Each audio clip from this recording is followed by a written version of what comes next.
হে তরুণ যুবকেরা, হে আমার বন্ধুরা, শুনে রেখে দিন বাবা, জেনে রেখে দেন। খুবই সংক্ষেপে বলবো, ছোট্ট করে আলোচনাটা করে দেব বাবা, একটুখানি মনোযোগ দিয়ে শুনবেন। এ টু জেড বলে দেব, পুরো সোহাদা হুজুরদের ঘটনাটা সংক্ষেপে বলবো, বাদ দিয়ে বলবো। ডিটেইলস যদি বলতে চাই ঘন্টার পর ঘন্টা সময় লেগে যাবে, অত সময় আমি আপনাদের মাঝখানে নেব না। ইন্টারনেটে আমার আলোচনা আছে প্রায় 2 থেকে 3 ঘন্টা, কারবালা হুজুরদের আলোচনা আছে, সোহাদা হুজুরদের আলোচনা আছে, আপনারা শুনে নেবেন। ভাইরা আমার, তরুণ যুবকেরা আমার, আজকে আমি সংক্ষেপে খুবই ছোট্ট করে এ টু জেড আলোচনাটা আপনাদের মাঝখানে করি। হে তরুণ যুবকেরা, আল্লাহর নবী 622 খ্রিস্টাব্দে মক্কা ছেড়ে মদিনা শরীফের দিকে হিজরত করেন। মদিনার আগের নাম ছিল ইয়াসরাব। দয়ার নবী হিজরত করার পরে মদিনার নামটা হয়ে গেল মদিনাতুল মুনাওয়ারা। মদিনা মানে হলো শহর, আর নূরওয়ালা, মুনাওয়ারা মানে নূরওয়ালা, জ্যোতির্ময় শহর। আমার নবীর কদম মোবারক পেয়ে ইয়াসরাবের নাম পাল্টে গিয়ে নূরওয়ালা মদিনা হয়ে গেল। হে তরুণ যুবকেরা, যেদিন আমার নবী মক্কা ছেড়ে মদিনায় হিজরত করেছিলেন, সেই দিন থেকে হিজরি সন শুরু হয়েছিল। হযরত ওমর ফারুক রাদিয়াল্লাহু তাআলা আনহু মুসলিম জাহানের দ্বিতীয় খলিফা যখন হয়েছিলেন, তখন থেকে তিনি হিজরি গণনা সন, ভাই আমার হিজরি গণনা তারিখটা সেদিন সে তখন থেকে হিসাব শুরু করেছিলেন। আল্লাহর নবী হিজরত থেকে হিজরি গণনা সন শুরু হয়ে যায়, হিজরি বছর শুরু করা হয়। হে তরুণ যুবকেরা, হে আমার বন্ধুরা, আল্লাহর নবী হিজরত করার পরে মদিনা শরীফে যাওয়ার পরে দ্বিতীয় হিজরিতে, অর্থাৎ নবী যাওয়ার 3 বছর পর আল্লাহ রাব্বুল আলামিন আম্মা জান ফাতেমার কোলে একটা ঝলমলে নূরওয়ালা পুত্র সন্তান পাঠান। ওই পুত্র সন্তান শেরে খোদা আলীর ঘরকে আলোকিত করে। ওই সন্তানটার নাম হলো দয়ার নবী, নাম রাখলেন ইমাম হাসান। হে তরুণ যুবকেরা, দয়ার নবী আমার হাসান নাম রেখে দিলেন। বন্ধুরা আমার, তরুণ যুবকেরা, আমার আল্লাহর পক্ষ থেকে তাদের সবকিছু আগে আমার আল্লাহ নির্ধারণ করে দিয়েছিলেন। হে তরুণ যুবকেরা, দ্বিতীয় হিজরিতে ইমাম হাসান রাদিয়াল্লাহু তাআলা আনহুর জন্ম হলো। সেদিন দাইমা ছিলেন আসমা, সাদা কাপড়ে জড়িয়ে সুন্দর নূরওয়ালা চেহারা, নূরের বাচ্চা, চকচকে বাচ্চা, জ্যোতির্ময় বাচ্চাকে দয়ার নবীর কোলে দিলেন। দয়ার নবী আমার ইমাম হাসান হুজুরকে কোলে নিয়ে দয়ার নবী আমার বরকতের জন্য দোয়া চাইলেন। বন্ধুরা আমার, তরুণ যুবকেরা, চতুর্থ হিজরি এলো পরের বছর। আবার ঠিক একই ভাবে আমার রব্বুল আলামিন আল্লাহ তাআলা আম্মা জান ফাতেমাতুজ জোহরা রাদিয়াল্লাহু তাআলা আনহার ঘরকে আলোকিত করে আম্মা জানের কোলে হযরতে আলী মুর্তজার ঘরেতে আরেকটা নূরওয়ালা জ্যোতির্ময় আলোওয়ালা আল্লাহ সন্তান কলিজার টুকরা বাচ্চা পাঠালেন। ওই বাচ্চাটাকে এবারও দাইমা ছিলেন আসমা, আবার সাদা কাপড়ে জড়িয়ে আল্লাহর নবীর কাছে পেশ করা হলো। নবী আমার দয়ার নবী ছোট্ট বাচ্চাটিকে কোলে নিয়ে বরকতের দোয়া চাইলেন, আর নাম রাখলেন হোসেন, নাম রাখলেন হযরতে হুসাইন। হে তরুণ যুবকেরা, আল্লাহর নবী ইমাম হুসাইন রাদিয়াল্লাহু তাআলা আনহুর নামটা নবী আমার রেখে দিলেন। অনেক ঘটনা, বাচ্চারা ছোট থেকে বড় হয়, মদিনা শরীফে বড় হতে লাগলো। হে তরুণ যুবকেরা, হে আমার বন্ধুরা, বাচ্চারা ছোট থেকে বড় হতে লাগলো বাবা, একটু একটু করে বড় হতে লাগলো। নাতিদের নবী আমার বড় ভালোবাসতেন গো, বাচ্চাদের বড় প্যার নবী আমার করতেন। বাচ্চাদের ভালোবাসা আপনার আমার দায়িত্ব, এটা হলো নবীর দেখানো সুন্নাত। হে তরুণ যুবকেরা, এতটাই নবী আমার ভালোবাসতেন বাচ্চাদের, বাচ্চারা নবীর সঙ্গে এতটাই খোলামেলা ছিল, এতটাই নানার সঙ্গে তাদের খাতির ছিল। নবী আমার যখন সিজদায় যেতেন, নামাজে যখন সিজদায় যেতেন, বাচ্চারা পিঠে এসে বসে পড়তো। দয়ার নবী আমার তাড়াহুড়ো করে উঠতেন না, যাতে বাচ্চারা নিচে না পড়ে যায়। আস্তে আস্তে নবী আমার সিজদা থেকে মাথাটা তিনি তুলতেন। বন্ধুরা আমার, তরুণ যুবকেরা আমার, একদিনকার ঘটনা। হে তরুণ যুবকেরা, আল্লাহর নবী কয়েকদিন ক্ষুধার্ত অবস্থায় আছেন, খাবার কিছু নাই। মদিনার মানুষেরা অনাহারে দিন কাটায়, দয়ার নবীর কোনো খাবার নাই। হে তরুণ যুবকেরা, কোন মেহমান, কোন সাহাবী কোন তোহফা দিলে নবী তো পেতেন, কিন্তু সেই তোহফা দেওয়ার মতো কারো ক্ষমতা নাই।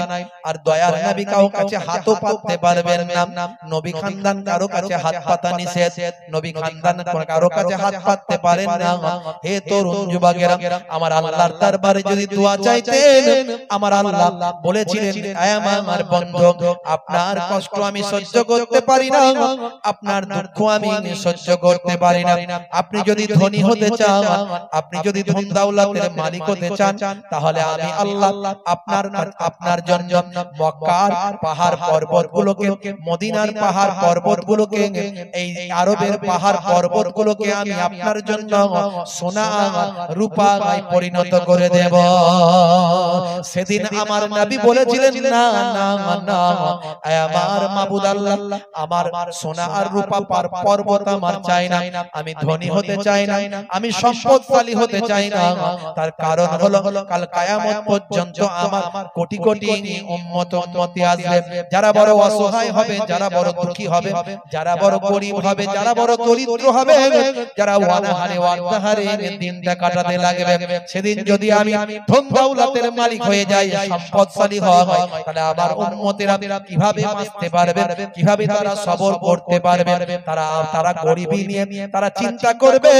আমার নবীও গরিব ছিলেন, এটা তাদের জন্য সান্ত্বনা হয়ে যাবে। জোরে হবে না, জোরে হবে না। খুব সংক্ষেপে বলছি, নবী থেকে শুরু করেছি, বুঝতে পারছেন? ইমাম হুসাইনের শাহাদাত দিয়ে বক্তব্য শেষ করব, খুবই সংক্ষেপে। তা বলে ভাববেন না 3 ঘন্টা ওয়াজ করব, না না না। এই কারবালার ঘটনা যদি শুরু করা হয় 3 ঘন্টা নয়, 5 ঘন্টা লাগবে মিনিমাম 5 ঘন্টা লাগবে। হে তরুণ যুবকেরা, হে আমার বন্ধুরা, আল্লাহর নবী মদিনা শরীফে বড় ক্ষুধার্ত। নবী আমার কয়েকদিন পর্যন্ত শুকিয়ে আছেন, অনাহারে দিন কাটাচ্ছেন, কারো কাছে হাত পাততে পারেন না, কোন নাজরানা তোহফাও তিনি পান না, কারণ সকলের মধ্যে গরিবী ভর করেছে। ভাই আমার, দুর্ভিক্ষ দেখা দিয়েছে, গরিবী অবস্থা হয়েছে।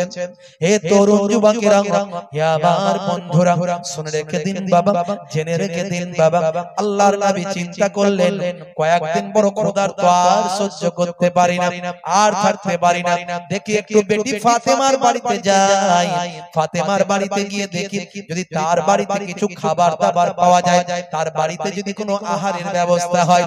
এই চিন্তা ভাবনা নিয়ে রাহমাতুল লিল আলামিন দয়ার নবী সরকারে দো জাহান, আপনার আমার আখিরি জামানার পয়গম্বর নূর নবী চলতে লাগলেন। বেটি ফাতেমার বাড়িতে গিয়ে দরজা থেকে আওয়াজ দিলেন, ভাই হাসান, ভাই হাসান, ভাই হাসান, ভাই হাসান, ভাই হুসাইন, ভাই হুসাইন, ভাই হুসাইন। আল্লাহর নবী নাতিদের আওয়াজ দিতে লাগলেন, কিন্তু নাতিদের কোনো সারা শব্দ পাওয়া গেল না। বেটি ফাতেমা আওয়াজ দিলেন, আব্বা জান আসেন, আসেন আব্বা জান, আব্বা জান আসেন, আসেন। দয়ার নবী জিজ্ঞাসা করেন, আমার নাতি ভাইরা গেল কোথায়, আমার নাতি ভাইরা গেল কোথায়? বলে, আব্বা জান আর বলবেন না, বাড়িতে এক দানাও খাবার নাই, বাড়িতে এক দানাও খাবার নাই। কয়েকদিন থেকে ছোট ছোট মাসুম বাচ্চা আপনার নাতিরা ক্ষুধার্ত, কদিন থেকে থামিয়ে থামিয়ে রেখেছি, আজকে নাতিরা একদম নাছোড়, আপনার মা খেতে দিতেই হবে, মা খেতে দিতেই হবে। শেষে নিরুপায় হয়ে দুজনকে দুটো মেরেছি, কাঁদতে কাঁদতে তারা পাহাড়ের দিকে চলে গেছে। আহারে, নবী খানদানের কথা চিন্তা করুন, রাহমাতুল লিল আলামিনের বাড়ির কথা চিন্তা করুন। আল্লাহ হলেন রব্বুল আলামিন, আলহামদুলিল্লাহি রাব্বিল আলামিন। আর আমার আপনার নবী ওমা আরসালনাকা ইল্লা রাহমাতাল লিল আলামিন, আল্লাহ হলেন রাব্বুল আলামিন আর নবী হলেন রাহমাতুল লিল আলামিন। সেই রাহমাতুল লিল আলামিনের বাড়ির অবস্থা চিন্তা করে। আহারে আমাদের বাড়িতে একটু অভাব দেখা দিলে আমরা পেরেশান হয়ে যাই। দেখুন তো চিন্তা করুন, নবী আমার গিয়েছিলেন বেটি ফাতেমার বাড়িতে যদি একটু খাবার পাওয়া যায়, আচ্ছা এরপরে কি আর জিজ্ঞাসা করতে পারবেন নবীজি যে হ্যাঁ গা বেটি ফাতেমা কিছু খাবার আছে, কয়েকদিন আমি ভুকা আছি, ক্ষুধার্ত আছি, বড় ক্ষুধার কষ্ট হচ্ছে, একটু খাবার দেবে, আর কি বলতে পারবেন নবী? নবীজি আর বলতে পারবেন? এই ঘটনা শুনে আর বলতে পারলেন না। হে তরুণ যুবকেরা, হে আমার বন্ধুরা, শুনে রেখে দিন বাবা, জেনে রেখে দেন, হে মুসলমান একটু লক্ষ্য করুন, দয়ার নবী আমার নাতিরা চলে গিয়েছে দুঃখ করে, কেঁদে কেঁদে কষ্টে অনাহারে কষ্ট পেয়ে মার খেয়ে মায়ের হাতে তারা পাহাড়ের তলদেশে পাহাড়ের কিনারার দিকে চলে গেছে। নাতি ভাইয়েরা চলে গিয়েছে, কেমন নাতা, কেমন নানা, কেমন পয়গম্বর, কেমন আখিরি জামানার নবী। আহা নবী আমার নিজেই খুঁজতে গেলেন আমার নাতি ভাইয়েরা কোথায় চলে গিয়েছে। আপনি কত বড় সাহেব হয়েছেন, কত বড় নেতা হয়েছেন, কত বড় মন্ত্রী হয়েছেন, কত বড় হুজুর হয়েছেন, কত বড় ডাক্তার হয়েছেন, মাওলানা হয়েছেন, নবীর থেকে বড় সাহেব পৃথিবীর জমিনে আর কেউ হয়নি, আর হবে না। সেই রাহমাতুল লিল আলামিন নাতিদের খুঁজতে চললেন। হে তরুণ যুবকেরা, হে আমার বন্ধুরা, শুনে রেখে দিন বাবা, জেনে রেখে দেন, দয়ার নবী আমার পাহাড়ের কিনারার দিকে যাচ্ছেন। সাহাবীরা জিজ্ঞাসা করছেন কি হয়েছে হুজুর, পাহাড়ের দিকে কেন যান? আল্লাহর নবী বলেন আমার নাতিরা রাগ করে পাহাড়ের দিকে চলে গেছে, তাই তাদেরকে খোঁজার জন্য যাই। আল্লাহর নবী পাহাড়ের কিনারার দিকে গিয়ে দেখেন দুই ভাই গলা জড়িয়ে তারা পাহাড়ের কিনারায় শুয়ে আছে কেঁদে কেঁদে। আল্লাহর নবী গিয়ে হাজির হলেন, নাতিদের মাথায় হাত বোলাতে লাগলেন, চলো আমার কলিজার টুকরা হাসান, চলো আমার কলিজার টুকরা হোসেন, তোমাদের খাওয়ার ব্যবস্থা আমি করব, চলো বাড়িতে চলো। বলে না না যাব না, নানা জান যাব না, আম্মা কেন মেরেছে, খেতে দেয়নি আবার মেরেছে। আহারে কি অভিমান, কি রকম পরিবেশ চিন্তা করো।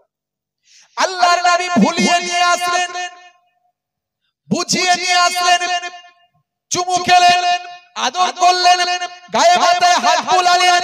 হে তরুণ যুবকেরা, হে আমার মুরব্বিয়ানেরা, দয়ার নবী আমার নাতিদের এইভাবে ভালোবাসতে লাগলেন। বন্ধুরা আমার ছোট থেকে বড় হতে লাগলো, ছোট থেকে বড় হতে লাগলো নাতিরা। অনেক ঘটনা আছে বাবা, অনেক ঘটনা আছে, কি মহাব্বত, কি ভালোবাসা, কি সম্মান নবী আমার করেছেন। হে তরুণ যুবকেরা, হে আমার মুরব্বিয়ানেরা, শুনে রেখে দিন বাবা, জেনে রেখে দিন বাবা, দয়ার নবী রাহমাতুল লিল আলামিন পায়াবার দরবারে বসে থাকতেন। নবীর একজন সাহাবী ছিলেন, নাম হলো হযরতে দাহিয়াতুল কালবি। এই সাহাবী নবীর একজন সাহাবী ছিলেন বাবা। হে তরুণ যুবকেরা, এই সাহাবী ছিলেন কুফফারদের সরদার।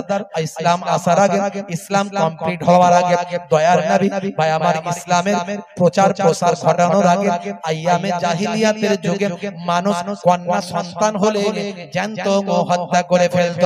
দাহিয়াতুল কালবি গোত্রের নেতা, তাই গোত্রের মানুষেরা কন্যা সন্তান হত্যা করার জন্য ওই নেতার হাত দিয়ে তারা হত্যা করত। এরকম একটা বিরাট ঘটনা আছে, আমি দাহিয়াতুল কালবির ঘটনার দিকে যাচ্ছি না। দাহিয়াতুল কালবি জীবনের 60 থেকে 70 খানা জ্যান্ত কন্যা সন্তান নিজের হাতে হত্যা করেছিল। কন্যা সন্তান তৎকালীন যুগে মানুষ হত্যা করত, তার কারণ হলো কন্যা বড় হলে তাকে বিবাহ দিতে হবে, জামাইয়ের কাছে সম্মান নষ্ট হবে। এই তাদের অহংকার তাকাব্বুরির জন্য তারা কন্যা সন্তানের জন্ম হলেই তাকে হত্যা করে ফেলত। হে তরুণ যুবকেরা, হে আমার বন্ধুরা, শুনে রেখে দিন বাবা, জেনে রেখে দেন, এমন কি দাহিয়াতুল কালবি ওই সাহাবী বাবা, তিনি তিনার নিজের সন্তানটিকেও, নিজের কন্যাটিকেও নিজে হাতে জ্যান্ত হত্যা করেছিলেন বাবা। বন্ধুরা আমার, যখন তার অনুভব হয়েছে এহসাস যখন হয়েছে বাবা এটা আমি অন্যায় করেছি, তখন দয়াল নবীর হাতে হাত দিয়ে তওবা করে ঈমানের কালেমা তিনি পড়ে নিয়েছেন। আল্লাহর নবী দাহিয়াতুল কালবির জিন্দেগি শুনে নিজে কেঁদেছিলেন, সাহাবীও কেঁদেছিলেন, রাসূলও কেঁদেছিলেন।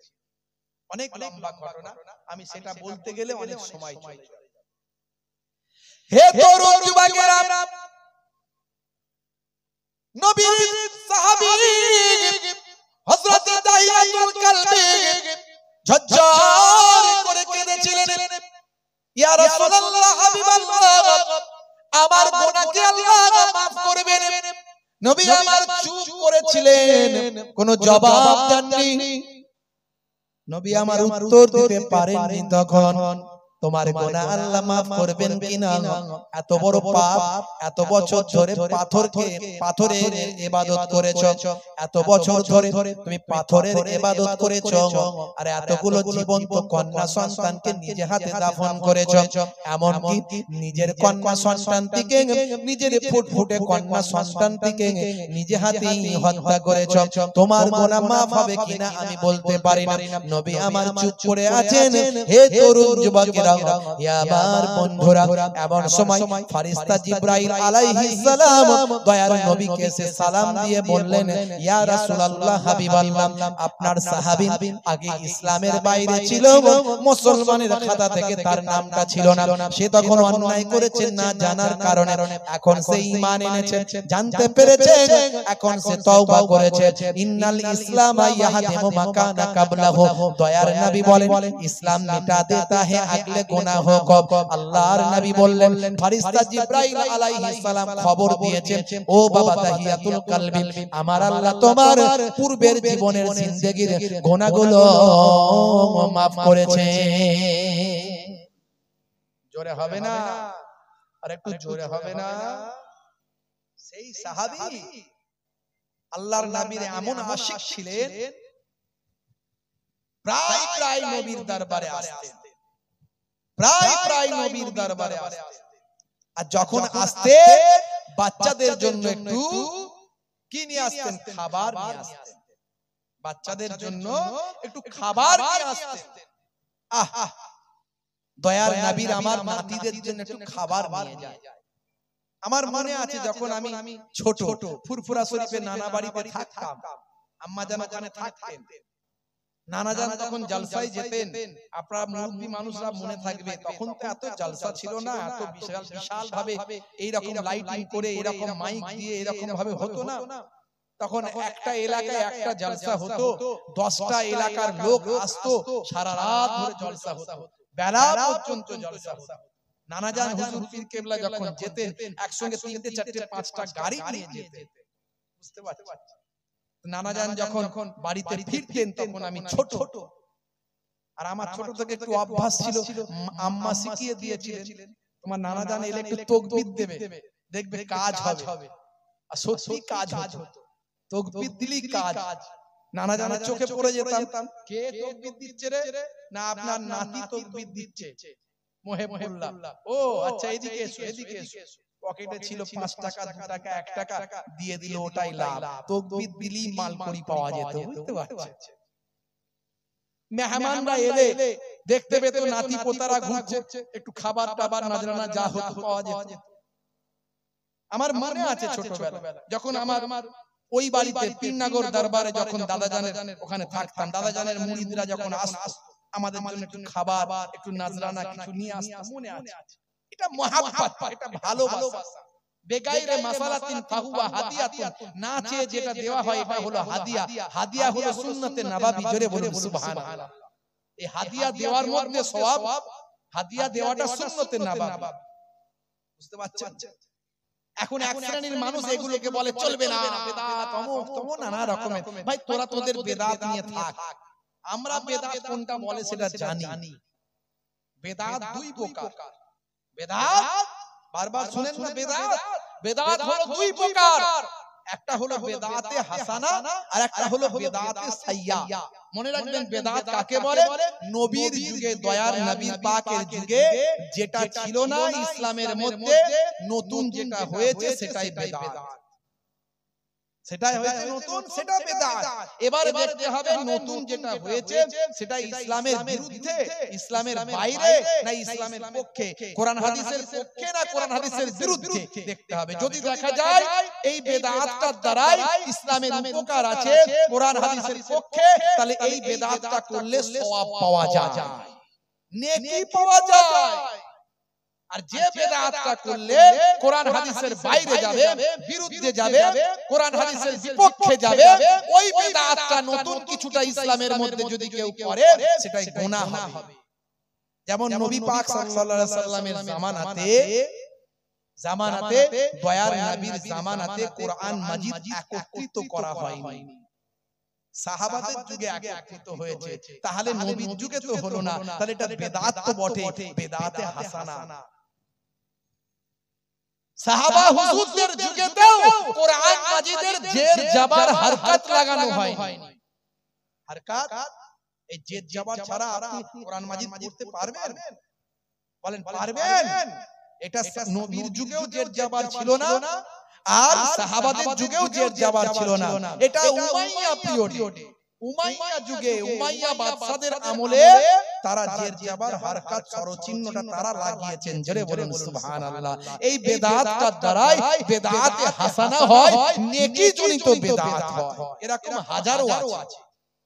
এই ব্যাখ্যা বোঝা, এই বোঝা নিয়ে, ব্যাখ্যা নিয়ে, বুঝে নেওয়া নিয়ে গন্ডগোল। কেউ বলে চলবে, কেউ বলে চলবে না। এই করতে গিয়ে বেশি বিয়াদবি করে গুনাহগার হয়ে যায়। তাই এই সব কথা নিয়ে বেশি বাড়াবাড়ি করবেন না। এগুলো আলেমদের ব্যাপার, আলেমদের কাছে রাখুন। আর এক শ্রেণীর আলেম তারা হয়ে গেছে জালেম। তারা নিজেদের দলবাজি করার জন্য যে কথাগুলো সমাজে বলা উচিত নয় সেগুলো বলে সাধারণ মানুষের মধ্যে বিতর্ক তৈরি করে। বুঝতে পারছেন?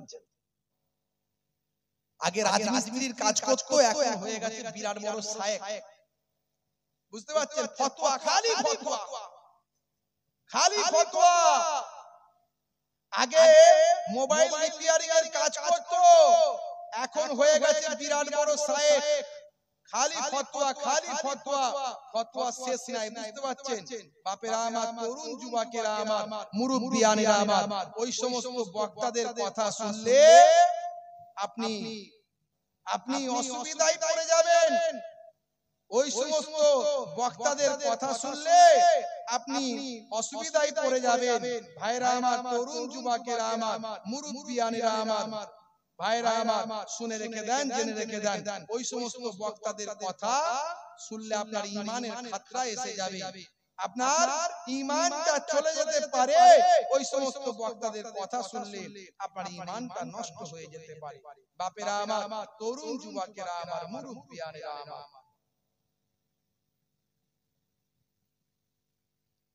যাই হোক, আখির জামানা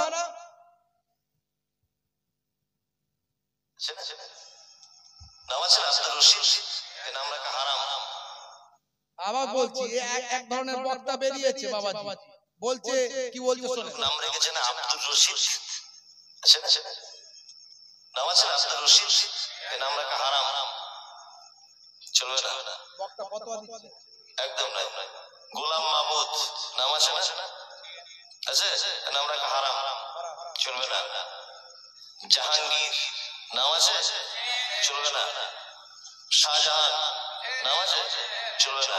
ইয়াসিন চলবে না। এসব নাম রাখা চলবে না।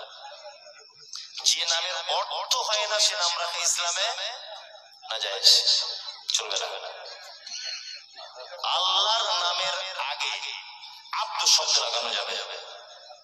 আল্লাহর নাম রশিদ, আল্লাহ নাম আছে নাকি? নাই। এই নামগুলো খুব সাবধান। বলছে আল্লাহর নাম রশিদ আছে নাকি? বলছে নাই। আল্লাহর নাম নাকি আব্দুর রশিদ, আল্লাহর নাম নাকি আর রশিদ নাই। মানে আল্লাহর নাম যে রশিদ আছে এটাও জানে না, এটাও খোঁজ খবর রাখে না। আপনি কোরআন মাজিদটা গিয়ে খুলবেন, দেখবেন আল্লাহ রাব্বুল আলামিনের 99টা কি আছে? সিফাতি নাম আছে, গুণবাচক নাম। তার মধ্যে দেখবেন আর রশিদ আল্লাহর নাম আছে। এ বলছে আর রশিদ নাম রাখা চলবে না, রশিদ নাম রাখা চলবে না, আব্দুর রশিদ নাম রাখা চলবে না। তারপর তো আরো সব বলে দিল, ইয়াসিন নাম রাখা যাবে না। তাহলে ইয়াসিন নাম রাখা যাবে না গিয়ে বলো না। ভাইরা আমার, তরুণ যুবকেরা আমার, তাহলে আখেরি জামানা কত ধরনের ফতোয়া বের হচ্ছে। আমি কারো নাম বলছি না, একটু সাবধান করার জন্য আপনাদের শোনালাম, বুঝতে পারছেন? হে তরুণ যুবকেরা, হে আমার বন্ধুরা, শুনে রেখে দিন বাবা, জেনে রেখে দেন। হে মুসলমান, একটু লক্ষ্য করুন বন্ধুরা আমার, তরুণ যুবকেরা আমার, আল্লাহর নবীর ওই সাহাবী বাবা নাম হলো হযরত দাহিয়াতুল কালবি। ওই দাহিয়াতুল কালবি সাহাবী যখন দয়ার নবীর দরবারে যখন আসতেন, ইমাম হাসান আর ইমাম হুসাইন রাদিয়াল্লাহু তাআলা আনহুমা হুজুরদের জন্য একটু খাবার নিয়ে আসতেন। হে তরুণ যুবকেরা, হে আমার বন্ধুরা, বাচ্চাদের সঙ্গে এমন মহব্বত, বাচ্চাদের সঙ্গে এমন খাতির হয়েছিল, বাচ্চাদের সঙ্গে এমন লাগোটা হয়ে গিয়েছিল, যেদিন খাবার দিতে ভুলে যেত সেদিন বাচ্চারা সাহস করে দুই ভাই দুই পকেটে গিয়ে হাত গলিয়ে খাবারটা বের করে নিতে। এইভাবে চলতে লাগলো। হে তরুণ যুবকেরা, হে আমার বন্ধুরা, শুনে রেখে দিন বাবা, জেনে রেখে দিন বাবা, ভাই আমার, দোস্ত আমার, একদিনকার ঘটনা দেখা যায়, হযরতে ফেরেশতা জিবরাইল আলাইহিস সালাম দাহিয়াতুল কালবি ওই সাহাবীর চেহারা ধরে দয়ার নবীর খিদমতে এসেছেন। মনে রাখবেন বাবা, জিন এবং ফেরেশতারা যে কোনো সময় যে কোনো রূপ ধারণ করতে পারে। জিন এবং ফেরেশতারা যে কোনো সময় যে কোনো রূপ ধারণ করতে পারে। ফেরেশতা জিবরাইল আলাইহিস সালাম সাহাবীর চেহারা ধরে রাসূলের দরবারে এসেছে। হে তরুণ যুবকেরা, হে আমার বন্ধুরা, শুনে রেখে দিন বাবা, জেনে রেখে দেন। এমন সময় সাহাবীর চেহারা ধরে যখন দয়ার নবীর দরবারে যখন এসেছেন, বাচ্চারা চিন্তা করছে আজকে মনে হয় নানা জানের ওই সাহাবী খাবার দিতে আমাদের ভুলে গেছে। যেদিন খাবার দিতে ভুলে যাই সেদিনে আমরা তো পকেট থেকে বের করে নিই হযরত ইমাম হাসান, হযরত ইমাম হুসাইন রাদিয়াল্লাহু তাআলা আনহুমা, দুইজন ছোট ছোট বাচ্চা, 5 বছর 6 বছর করে বয়স, দুই ভাই মিলে যুক্তি করে নিয়ে সেই সময় টুক টুক টুক টুক করে গিয়ে রাসূলের সামনে বসে আছেন ফেরেশতা জিবরাইল আলাইহিস সালাম। দুই ভাই দুই পকেটে হাতটা সোজা গলিয়ে দিয়েছেন। জিবরাইল ফেরেশতার পকেটে হাত গলিয়েছে। জিবরাইল ফেরেশতা অবাক হয়ে গিয়েছেন। মানুষের সূরাতে দাহিয়াতুল কালবির চেহারায় আল্লাহর নবীর সামনে বসে আছেন। অবাক হয়ে গিয়ে দয়ার নবীর দিকে বলতে থাকেন, ইয়া রাসূলুল্লাহ, হাবিবাল্লাহ, বাচ্চারা কি আমার পকেটে হাত গলাচ্ছে, কি এমন জিনিস খুঁজছে? আল্লাহর নবী বললেন, ভাই জিবরাইল, কিছু মনে করবেন না, আপনি আল্লাহর জালিল ও কদর সম্মানীয় ফেরেশতা, বাচ্চারা তো আপনাকে চেনে না। আর আজকে আপনি যে পোশাক, যে চেহারা, যে সূরাতে এসেছেন, এটা আমার একজন সাহাবীর চেহারা ধরে এসেছেন। আর ওই সাহাবীর সঙ্গে বাচ্চাদের বিরাট সম্পর্ক। এলি খাবার নিয়ে আসে, আর দিতে দেরি হলে বাচ্চারা পকেটে হাত গলায়। আর আজকে আপনি এসেছেন সেই চেহারা ধরে, বাচ্চারা তো আর বোঝে না, তারা মনে করেছে নানা জানের ওই সাহাবী এসেছেন, খাবার দিচ্ছে না, পকেটে হাত গলিয়েছে। কিছু মনে করবেন না, আপনি আল্লাহর এত বড় গুরুত্বপূর্ণ ফেরেশতা জিবরাইল আলাইহিস সালাম, সমস্ত নবীদের কাছে আপনি ওহী নিয়ে এসেছেন। কত মর্যাদা আল্লাহ আপনার দিয়েছেন, অথচ বাচ্চারা তো জানে না। হে তরুণ যুবকেরা, হে আমার বন্ধুরা, শুনে রেখে দিন বাবা, জেনে রেখে দেন। ফেরেশতা জিবরাইল আলাইহিস সালাম আল্লাহর নবীকে বললেন, ইয়া রাসূলুল্লাহ, হাবিবাল্লাহ, একটুখানি বাচ্চাদের থামিয়ে রাখুন, আমি এখনি যাব আর আসব। আল্লাহর নবীর কাছ থেকে ফেরেশতা জিবরাইল আলাইহিস সালাম তিনি গায়েব হয়ে গেলেন। কয়েক মুহূর্তের মধ্যে চলে গেলেন, কয়েক মুহূর্তের মধ্যে এসে হাজির হলেন। এসে হাজির হয়ে টাটকা কিছু ফল নিয়ে আল্লাহর নবীর নুরানি হাতেতে দিয়ে দিলেন।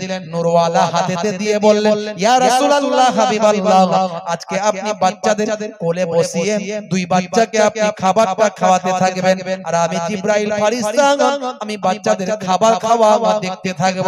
তাই হলো আল্লাহর নবী হযরত ইমাম হাসান ইমাম হুসাইন রাদিয়াল্লাহু তাআলা আনহুমা হুজুরদের ডাকলেন, ও নাতিরা নানু ভাই, এদিকে এসো, এদিকে এসো, এসো এসো, তোমরা খাবার খুঁজছিলে, খাবার দেওয়া হয়েছে, খাবার নিয়ে আসা হয়েছে, এসো এসো। কোলে বসালেন, দুই ভাইকে দুই জানুতে বসালেন, টুক টুক করে আঙ্গুরগুলো টুক টুক করে খাওয়াতে লাগলেন। ফেরেশতা জিবরাইল আলাইহিস সালাম বিভোর হয়ে সামনে বসে বসে এক দৃষ্টিতে দেখতে লাগলেন। আল্লাহর নবী বলেন, ভাই জিবরাইল, আপনি এভাবে এক দৃষ্টিতে দেখছেন, ব্যাপারটা কি? বলে, হুজুর বেয়াদবি নেবেন না, আমি বাচ্চাদের আল্লাহ কত সম্মান দিয়েছে লক্ষ্য করছি, এই বাচ্চাদের আল্লাহ কত ইজ্জত দিয়েছে লক্ষ্য করছি। এই বাচ্চারা দুনিয়ার জমিনে বসে আখেরি জামানার পয়গম্বরের কোলে বসে আল্লাহর জান্নাতের টাটকা তাজা ফল দুনিয়াতে খাচ্ছে। জোরে হবে না? আরে জোরে হবে না? কি সম্মান আল্লাহ দিয়েছে, রাসূলের নাতিদের কি মর্যাদা আল্লাহ দিয়েছে। হে তরুণ যুবকেরা, হে আমার বন্ধুরা, শুনে রেখে দিন বাবা, জেনে রেখে দেন। হে মুসলমান, একটু লক্ষ্য করুন, একটুখানি খেয়াল করুন বাবা বন্ধুরা আমার, শুনে রেখে দেন। হযরতে জিবরাইল ফেরেশতা বললেন, তবে ইয়া রাসূলুল্লাহ হাবিবাল্লাহ, বাচ্চাদের জন্য দুটো দুঃখজনক কথা আছে, দুটো দুঃসংবাদ আছে। কি দুঃসংবাদ ভাই জিবরাইল? এমন সময় জিবরাইল ফেরেশতা চোখ ভরা পানি, বুক ভরা বেদনা নিয়ে তিনি বলতে লাগলেন, করুণ স্বরে বলতে লাগলেন, ইয়া রাসূলুল্লাহ হাবিবাল্লাহ, আপনার বড় নাতি হযরত ইমাম হাসান রাদিয়াল্লাহু তাআলা আনহুকে আপনারই জালেম উম্মতেরা, আপনারই নিষ্ঠুর উম্মতেরা খেতে না দিয়ে, পান করতে না দিয়ে তাকে শহীদ করে দেবে। খেতে না দিয়ে, পান করতে না দিয়ে বিষ পান করিয়ে শহীদ করে দেবে। তিনি যখন বিষ পান করে শহীদ হয়ে যাবেন, তার সারা শরীরটা সবুজ বর্ণের হয়ে যাবে। তারই জন্য আমার আল্লাহ তাআলা জান্নাতের ভিতরে আপনার বড় নাতির জন্য একটা সবুজ বর্ণের বালাখানা রেখে দিয়েছেন। তবে হ্যাঁ, আমার আল্লাহ আপনার বড় নাতির তাকদীরে এটা লিখে দিয়েছেন আর বলে দিয়েছেন, আল্লাহ জানিয়ে দিয়েছেন, আপনি নাসাবারি করবেন না, নাশুকরি করবেন না, ধৈর্যহারা হয়ে যাবেন না, নাসাবারি করবেন না, কারণ কাল কিয়ামতের দিনে আপনার নাতিদের দেখিয়ে আপনি আপনার কোটি কোটি গুনাহগার উম্মতিদের নাজাত করাতে পারবে। জোরে হবে না? জোরে হবে না? হে তরুণ যুবকেরা, ফেরেশতা জিবরাইল আলাইহিস সালাম বললেন, আপনার ছোট নাতির তাকদীরে কি আল্লাহ লিখেছেন শুনুন। ইয়া রাসূলুল্লাহ হাবিবাল্লাহ, আপনার ছোট নাতি হযরত ইমাম হুসাইন রাদিয়াল্লাহু তাআলা আনহু, তাকে আপনারই জালেম উম্মতেরা, আপনারই নিষ্ঠুর উম্মতেরা খেতে না দিয়ে, পান করতে না দিয়ে কারবালা ময়দানে ভয়াবহ ফোরাত নদীর পানি আটকে দিয়ে কারবালা ময়দানে খেতে না দিয়ে, পান করতে না দিয়ে তাকে শহীদ করে দেবে। তিনি যখন শহীদ হয়ে যাবে, তার সারা শরীরটা লালে লাল হয়ে যাবে। ফোরাত নদীর পানি সাপে খাবে, ব্যাঙে খাবে, পশু পাখি খাবে, দুশমনে খাবে, নবী বংশকে পানি পান করতে দেওয়া হবে না। আহলে বায়াতকে পানি পান করতে না দিয়ে শহীদ করে দেবে। তিনি যখন শহীদ হয়ে যাবে, তার সারা শরীরটা লালে লাল হয়ে যাবে। এরই বিনিময়ে আমার আল্লাহ তাআলা জান্নাতে একটা লাল বর্ণের, লোহিত বর্ণের বালাখানা রেখে দিয়েছেন। ইয়া রাসূলুল্লাহ হাবিবাল্লাহ, আপনি নাশাবারি করবেন না, ধৈর্যহারা হবেন না, আপনার নাতিদের জানিয়ে দেবেন, পরিবারের সবাইকে জানিয়ে দেবেন, নাশাবারি যেন না করে, ধৈর্যহারা যেন না হয়ে যায়। কারণ কাল কিয়ামতের দিনে হাসরের ময়দানে কোটি কোটি গুনাহগার উম্মতকে আপনার নাতিদের দেখিয়ে নাজাত করাতে পারবে। হে তরুণ যুবকেরা, হযরত জিবরাইল ফেরেশতা চলে গেলেন, দয়ার নবী আমার চোখ ভরা পানি, বুক ভরা বেদনা। আল্লাহর নবী সবর করলেন, ধৈর্য ধারণ করলেন। আম্মা জান ফাতেমা তুজ-জোহরা রাদিয়াল্লাহু তাআলা আনহার কাছে খবরটা গেল। আম্মা জান ফাতেমা তুজ-জোহরা রাদিয়াল্লাহু তাআলা আনহা সেই সময় ছুটে ছুটে পাগলিনীর মতো জননী মা, গর্ভধারিণী মা সন্তানের এই রকম মৃত্যুর খবর শুনে, সন্তানের এই রকম শাহাদাতের খবর শুনে মা আমার বিচলিত হয়ে গেলেন। ছুটে এসে আল্লাহর নবীর কাছে এসে হাজির হলেন। আব্বা জান, আব্বা জান, আব্বা জান, ফেরেশতা জিবরাইল কি এমন সংবাদ দিয়ে গেল, কি খবরটা আপনাকে দিয়ে গেল? আমার সন্তানদের জন্য এমন কি সংবাদ দিয়ে গেল? আমার সন্তানেরা এমন কি করবে যার জন্য আপনার জালেম উম্মতেরা আমার সন্তানদের নিষ্ঠুরভাবে শহীদ করবে? আমি ফাতেমা তোমার ও পিতামহ, কি কথা আমায় তুমি শোনালে? আমি ফাতেমা তোমার ও পিতামহ, কি কথা আমায় তুমি শোনালে? করবে কি ভুল নাই যার মাসুল হাসান হুসাইনের জীবনে, হাসান হুসাইনের জীবনে, ও হাসান হুসাইনের জীবনে, হাসান হুসাইনের জীবনে। এ তরুণ যুবকেরা, আল্লাহর নবী বললেন, বেটি ফাতেমা ধৈর্য হারা হয়ে যেও না, সবর করো। আমার আল্লাহ জানিয়ে দিয়েছেন কাল কিয়ামতের দিনে হাসরের ময়দানে তোমার সন্তানদের, তোমার কলিজার টুকরা নাতিদের দেখে আমি কাল কিয়ামতের দিনে আমার কোটি কোটি গুনাহগার উম্মত উম্মতিদের নাজাত করাতে পারব। আল্লাহুম্মা সাল্লি আলা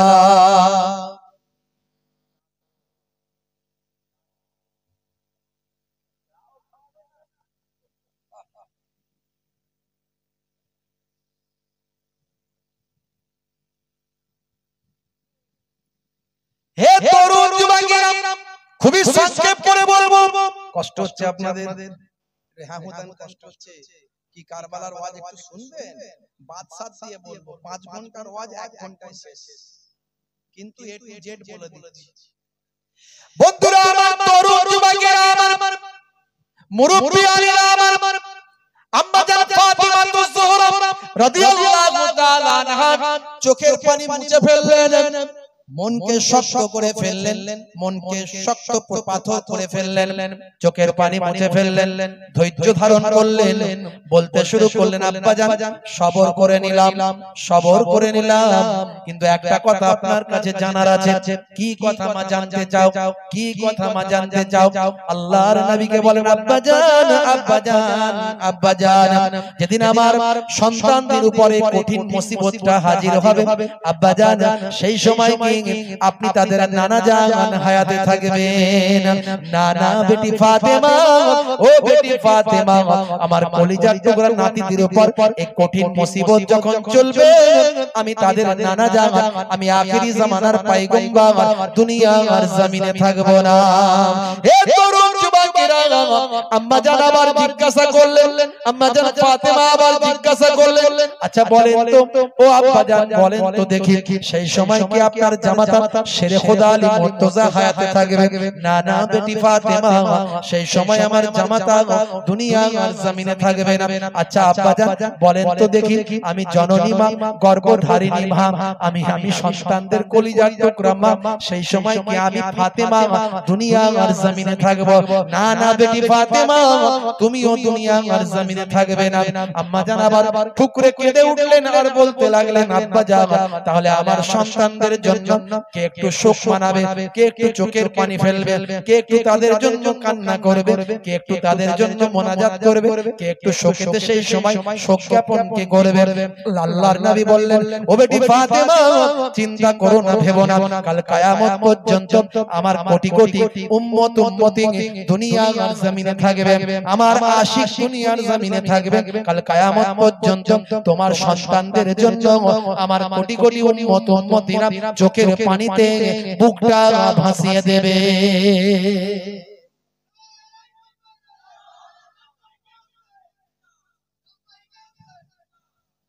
হে তরুণ যুবকেরা, হে আমার বন্ধুরা, শুনে রেখে দিন বাবা, জেনে রেখে দেন। তাই মুহররম মাস যখন আসে, মুহররম মাসে মানুষ ইমাম হাসান ইমাম হুসাইনকে ভালোবেসে তারা দান করতে থাকে, সাদকা করতে থাকে, বেশি বেশি তেলাওয়াত করতে থাকে, বেশি বেশি রোজা রাখতে থাকে, বেশি বেশি ভাই আমার নামাজটা পড়তে থাকে, ইমাম হাসান ইমাম হুসাইন হুজুরদের আলোচনা করতে থাকে, তাদের আদর্শকে মাথায় নিয়ে চলার প্রতিজ্ঞা করতে থাকে, তাদের জীবন জিন্দেগীর আলোচনা শুনতে থাকে। ইমাম হাসান ইমাম হুসাইন কারবালা হুজুরদের শোহাদা হুজুরদের জন্য চোখের পানিতে বুকটা ভাসিয়ে দেয়। তবে ইসলামে বলা হয়েছে কেমন শোক হবে, শোকটা কেমন হবে। এক শ্রেণীর মানুষ তারা শোক জ্ঞাপন করে, কি শোক জ্ঞাপন করে দেখবেন রাস্তায় ভাই আমার হাতে গায়ে শিকল বেঁধে দৌড়াচ্ছে আর ইয়া হাসান ইয়া হুসাইন করছে। দেখবেন লাঠি নিয়ে পিঠে দুমদাম করে পিটছে, রক্ত ঝরিয়ে ফেলছে, আছে না নাই? আবার দেখবেন তবলা বাজাচ্ছে, ঢোল বাজাচ্ছে, ডিজে বাজাচ্ছে, দেখবেন আবার দেখবেন গায়ে রক্ত বের করছে, নিজের শরীর কেটে রক্ত বের করে ফেলছে, এরকম করছে। এটা ইসলামে শোক জ্ঞাপন করার পদ্ধতি নয়। তারা আবার হাদিস দেয়, কি হাদিস দেয়? বলে দয়ার নবী যখন ইন্তেকাল করেছেন তখন বাড়ির ভিতরে মায়েরা মেয়েরা বোনেরা তারা মাতম করেছে, তারা কেঁদেছে, তারা মুখে হাত চাপড়েছে, তারা কেঁদেছে। এমনকি মা আয়েশার কথাও বলে যে মা আয়েশাও নাকি তাদের মতো করে মুখে হাতে চাপড়ে আঘাত করে মাতম করেছে। এখন দেখতে হবে হাদিসটা কতটা সহিহ, হাদিসের রাবি কতটা সহিহ, হাদিসের অনেক ভাগ আছে, হাদিসের অনেক সোর্স আছে, সনদ আছে, হাদিসের মধ্যে জাল আছে, মাউজু আছে, সহিহ আছে, হাসান আছে, বিভিন্ন হাদিসের ভাই আমার স্টেজ আছে, জানতে হবে। কিন্তু একেবারে সিয়াসিত্তা হাদিস, যে হাদিসকে পৃথিবীর সমস্ত আলেমরা বলেছেন সহিহ, এখান থেকে এরকম কোনো পাওয়া যাবে না যে কেউ মারা গেলে তাকে মুখে হাতে চাপড়াতে হবে, বুকে আঘাত করতে হবে, রক্ত বের করা যাবে, এমন কোন সহিহ হাদিস আপনি পাবেন না। বরং বুখারী শরীফ এবং মুসলিম শরীফের হাদিসের মধ্যে এসেছে আল্লাহর নবী বলছেন আমি ওই ব্যক্তি থেকে নয় যে কেউ মারা গেলে মাথা মুন্ডন করে ফেলে এবং বুক চাপড়ায়, কাপড় ছিঁড়ে ফেলে, এই রকম মানুষদের থেকে আমি নবী এদের দলে নয়, এরা আমার দলে নয়। এই রকম কেউ মারা গেলে বুক চাপড়ানো নিষেধ, মুখ চাপড়ানো নিষেধ, রক্ত বের করা নিষেধ। একেবারে আহলে সুন্নাহ ওয়াল জামাতের আলেমরা সকলে একমত। তাই আমরা শোক জ্ঞাপন করব, চোখের পানি ফেলবো, মোনাজাত করব, কাঁদবো তাদের জন্য, বুঝতে পারছেন? তাদের জন্য তেলাওয়াত করব, তাদের জন্য সওয়াবরেসানি করব, তাদের জন্য মানুষকে খাওয়াবো, দান করব, মেহমানদারি করাবো, গরিব দুস্থদের দেব। ইমাম হুসাইন ইমাম হাসান হুজুরদের শোহাদা কারবালা হুজুরদের নিয়ে আলোচনা করব, তাদের জীবন জিন্দেগিকে নিজেদের জীবনে বাস্তবায়িত করব। এইভাবে আমরা শোক জ্ঞাপন করব। ভালো করে বুঝবেন বাবা মা, তরুণ যুবকেরা আমার, মুরব্বিয়ানেরা আমার, যদি ইমাম হুসাইন হুজুর ইন্তেকালের পরে যদি রক্ত বের করা জায়েজ হতো, তাহলে আমাদের নবী ইন্তেকালের পরে তাহলে জায়েজ কেন হতো না? আমাদের নবী ইন্তেকালের দিনে তাহলে তো আরো বেশি মানুষ রক্ত ঝরার কথা, ঠিক না? হে তরুণ যুবকেরা, সংক্ষেপ করে বলি, ছোট্ট করে বলি, একটু ভাবুন। তাহলে সেই সোহাদা হুজুরদের নিয়ে আমরা আলোচনা করি। কেন সোহাদা হুজুরদের নিয়ে আলোচনা করব?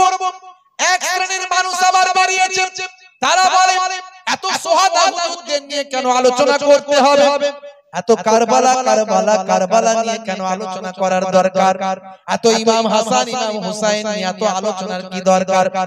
এই আশুরার দিনে তো অনেক ঘটনা ঘটেছে, এই আশুরার দিনে তো দুনিয়া তৈরি হয়েছে, এই আশুরার দিনে তো আদম নবী জান্নাত থেকে বেরিয়ে এসেছেন, এই আশুরার দিনে তো অনেক ঘটনা ঘটেছে। ইব্রাহিম নবী নমরুদের কবল থেকে মুক্তি পেয়েছে, ভাই আবার মুসা কালিমুল্লাহ ফেরাউনের কবল থেকে নাজাত পেয়েছে। এত ঘটনা ছেড়ে দিয়ে শুধু কারবালা কারবালা নিয়ে আলোচনা কেন? হে তরুণ যুবকেরা, আমরা মুসা নবীর আলোচনা অন্য সময় করি, ঈসা নবীর আলোচনা অন্য সময় করি, কিন্তু মনে রাখবেন সমস্ত নবীদের নবী হলেন, সমস্ত নবীদের ইমাম হলেন আপনারা আমার আখেরি জামানার পয়গম্বর। সেই নবীর কলিজার টুকরা নাতিরা এই সময় শহীদ হয়েছিলেন।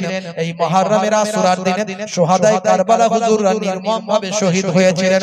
আর এই শাহাদাতের মধ্যে দিয়ে ইসলাম का जिंदा হয়েছে।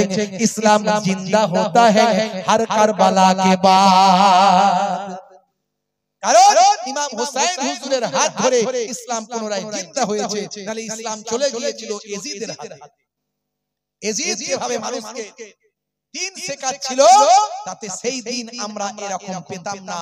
এই নামাজ, এই রোজা, এই কালেমা, এই তাসবিহ আমরা পেতাম না। এজিদের হাতে দিন চলে গিয়েছিল, কারণ এজিদ হয়ে গিয়েছিল খলিফা, কিন্তু ইমাম হুসাইন মেনে নেননি। মেনেছিলেন?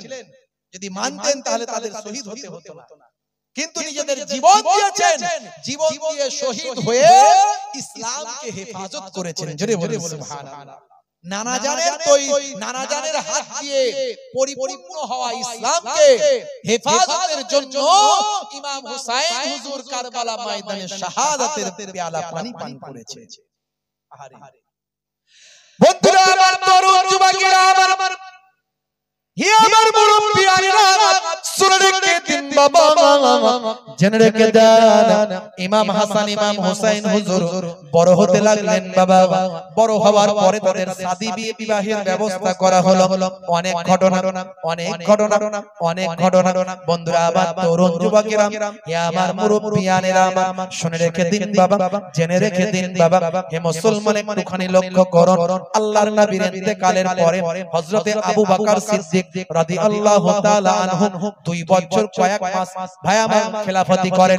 2 বছর কয়েক মাস মাত্র খেলাফতি করেন। তারপরে খলিফার আসনে বসেন হযরতে ওমর ফারুক রাদিয়াল্লাহু তাআলা আনহু। টানা 10 বছর খেলাফতি করেন। 10 বছর খেলাফতি করেন হযরতে ওমর ফারুক রাদিয়াল্লাহু তাআলা আনহুর পরে ইসলামের দ্বিতীয় খলিফা হযরতে ওসমান জিন্নুরাইন 12 বছর খেলাফতি করেন।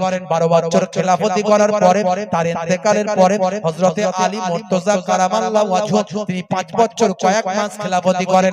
হে তরুণ যুবকেরা, হে আমার বন্ধুরা, শুনে রেখে দিন বাবা, জেনে রেখে দিন বাবা, হে মুসলমান একটুখানি লক্ষ্য করুন। এদিকে হযরতে আবু বকর সিদ্দিক রাদিয়াল্লাহু তাআলা আনহুর জামানাতে ভাই আমার তিনি দামেস্কে সৈন্য পাঠিয়েছিলেন।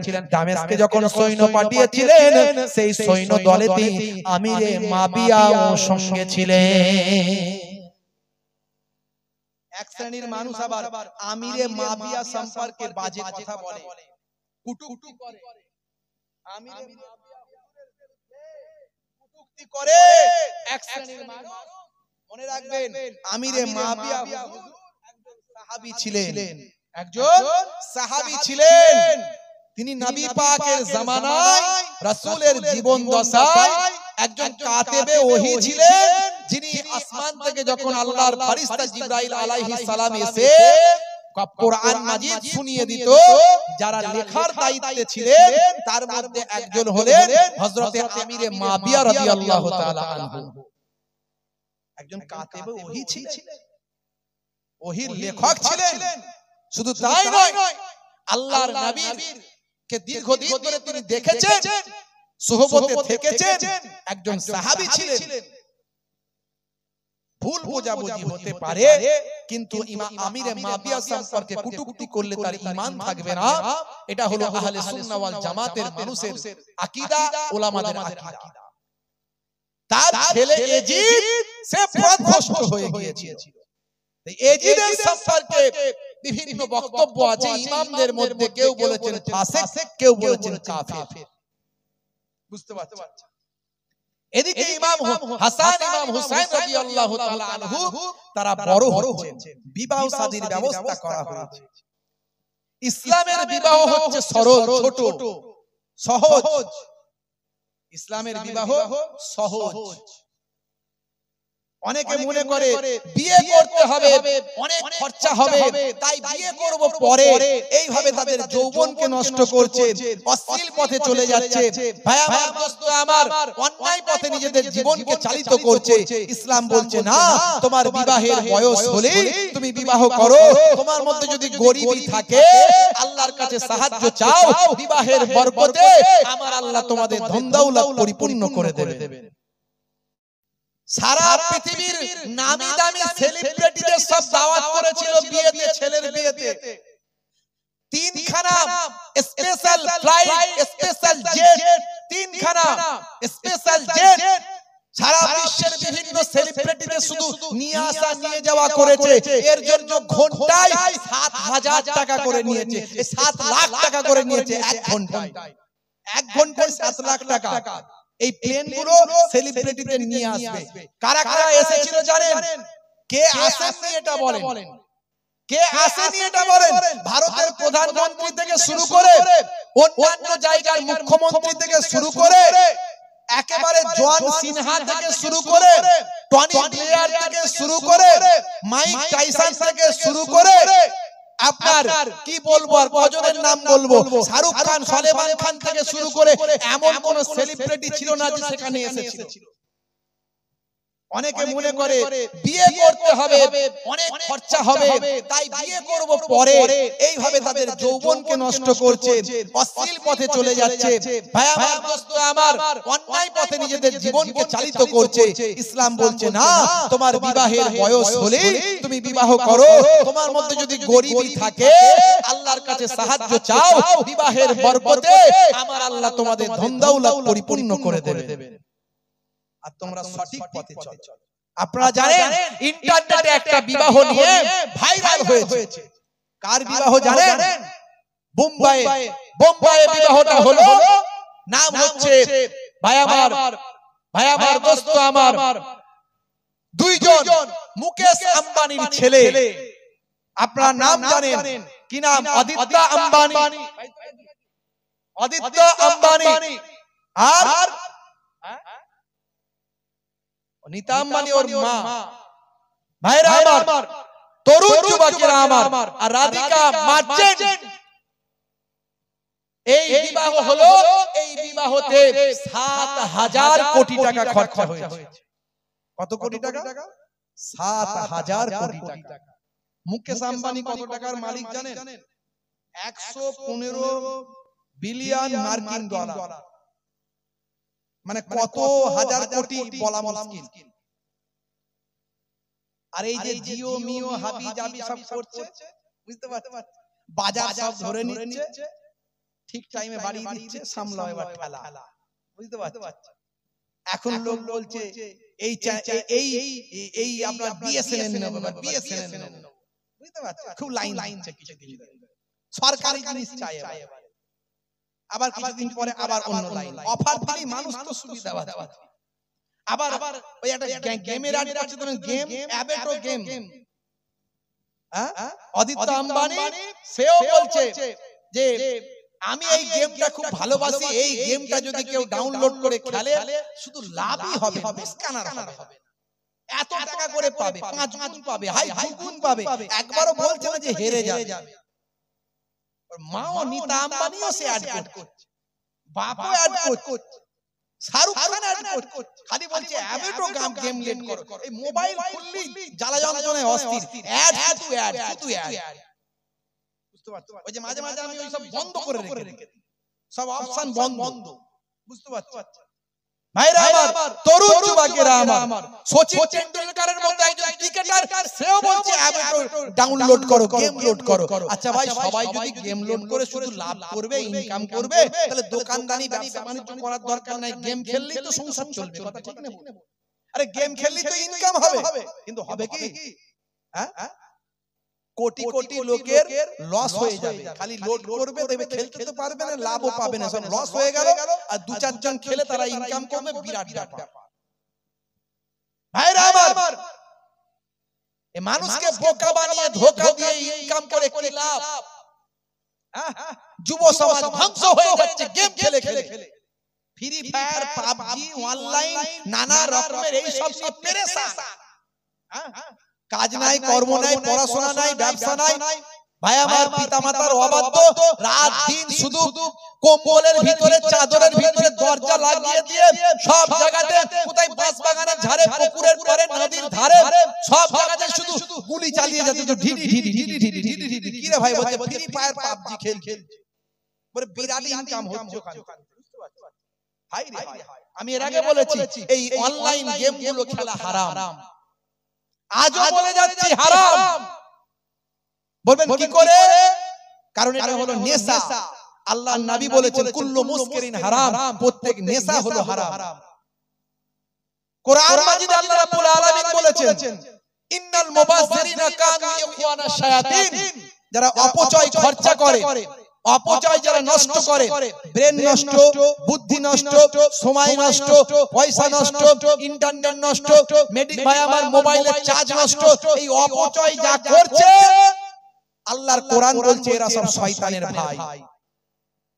যারা গেম খেলো, আজ থেকে সব ডিলিট করো। বন্ধুরা আমার, মুকেশ আম্বানি তারা তো ব্যবসায়ী, ব্যবসা করবে। আপনি জানেন 6খানা ফুটবল গ্রাউন্ডের মতো জায়গা নিয়ে বাড়ি মুকেশ আম্বানি মুম্বাই, বুঝতে পারছেন? আর বাড়িটা হলো 27 তলা। কত তলা? 27 তলা। ওই বাড়ির উপরে 3খানা হেলিকপ্টার একসঙ্গে নামতে পারবে, 3টে হেলিপ্যাড, হেলিকপ্টার 3খানা নামতে পারবে একসঙ্গে। ঝুলন্ত বাগান আছে, ঝুলন্ত বাগান। আকাশ থেকে ঝুলে আছে বাগান, আকাশ থেকে ঝুলে আছে ঝর্ণা। সারা পৃথিবীর নামি দামি সেলিব্রিটিদের সব দাওয়াত করেছিল বিয়েতে, ছেলের বিয়েতে। 3খানা স্পেশাল ফ্লাইট, স্পেশাল জেট, 3খানা স্পেশাল জেট সারা বিশ্বের বিভিন্ন সেলিব্রিটিদের শুধু নিয়ে আসা নিয়ে যাওয়া করেছে। এর জন্য ঘন্টায় 7,000 টাকা করে নিয়েছে, 7 লাখ টাকা করে নিয়েছে এক ঘন্টায়। 1 ঘন্টায় 7 লাখ টাকা। এই প্লেন গুলো সেলিব্রিটিদের নিয়ে আসবে। কারা কারা এসেছিল জানেন? কে আসেননি এটা বলেন? কে আসেনি এটা বলেন? ভারতের প্রধানমন্ত্রী থেকে শুরু করে, অন্যান্য জায়গার মুখ্যমন্ত্রী থেকে শুরু করে, একেবারে জন সিনহা থেকে শুরু করে, টনি ব্লেয়ার থেকে শুরু করে, মাইক টাইসন থেকে শুরু করে, আপনার কি বলবো আর কজনের নাম বলবো, শাহরুখ খান, সলেমান খান থেকে শুরু করে এমন কোন সেলিব্রিটি ছিল না যে সেখানে এসেছিল। দুটো ইউটিউবার শুনলাম, এই ভাইরা যেমন ইউটিউব করে, এরা তো দিনের খেদমত করছে। আরো অনেক ইউটিউবার আছে, তারা বিভিন্ন রকম কাজ করে। বলে এই সুযোগে একবার আম্বানির ঘরে ঢুকে যায়, যদি বিয়ে বাড়িতে খাওয়া হবে, দেখাও হবে, খবরও হবে। বলছে দেখি কার্ড, দেখি দাওয়াত পেয়েছিলে? বলছে দাওয়াত কেন পাবো, আমরা মিডিয়ার লোক, ইউটিউবার। বলে তাড়াতাড়ি চলে আয়, পুলিশ ধরে নিয়ে অ্যারেস্ট করে নাও। দুজনকে অ্যারেস্ট করে ঢুকিয়ে দিয়েছে। কি সিস্টেম! আপনার ঘরে এলে কেউ পারবে না? আপনি পারবেন। ভাইরা আমার, তরুণ যুবকেরা আমার, কত অপচয়, কত অহমিকা, কত আত্মগরিমা, কত দেখিয়ে দেওয়া। কয়েক কিলোমিটার দূরে ধারাবি বলে একটা বস্তি আছে, বস্তি। এই বস্তিতে 10 লাখ মানুষ বাস করে, যারা সব দরিদ্র। এরকম 10 লাখ মানুষ বাস করে। আর সেখানে বিশাল একটা বিয়ের ইন্তজাম। ইসলাম বলছে বিয়েকে সহজ করো, ছোট করে দাও, তোমার সামর্থ্য অনুযায়ী বিয়ে করো। ইসলাম বলছে অপচয় করো না, খাদ্য নষ্ট করো না। অতিরঞ্জিত করো না, লোক দেখানোর জন্য করো না, প্রয়োজন যতটুকু ততটুকু করো। বুঝতে পারছেন? আমাকে আপনাকে ভাবতে হবে যে আপনি ইসলামের আদর্শ অনুযায়ী বিয়ে করবেন, ইসলামের দেখানো পথে বিয়ে করবেন। শেরে খোদা আলী মুর্তজা কারামাল্লাহু ওয়াজহু যখন বিবাহ করেছিলেন আম্মা জান ফাতেমাতুজ জোহরা রাদিয়াল্লাহু তাআলা আনহাকে, শেরে খোদা আলীকে নবী জিজ্ঞাসা করলেন, আলী তোমার কি আছে আমার ফাতেমাকে যে বিবাহ করবে? ইয়া রাসূলুল্লাহ, আমার কিচ্ছু নাই, কিচ্ছু নাই, একটা যুদ্ধ থেকে পাওয়া যুদ্ধলব্ধ একটা বর্ম শুধু আছে আমার। আপনি দিয়েছিলেন একটা বর্ম, সেই বর্মটা আছে, যুদ্ধের পোশাক, যুদ্ধের পোশাক। আল্লাহর নবী বললেন, আলী চিন্তা করো না, রুজির মালিক আল্লাহ, আমার আল্লাহ তোমার রুজি দিয়ে দেবেন। যাও ওই বর্মটা বিক্রি করে দিয়ে যে পয়সা পাবে সেটা দিয়ে বিয়ের কাজে ব্যবহার করবে। জোরে বলুন সুবহানাল্লাহ। বন্ধুরা আমার, ইমাম হাসান ইমাম হুসাইন হুজুরদের বিবাহের বয়স হলো, বিবাহ দেয়া হলো। দরুদ শরীফ আল্লাহুম্মা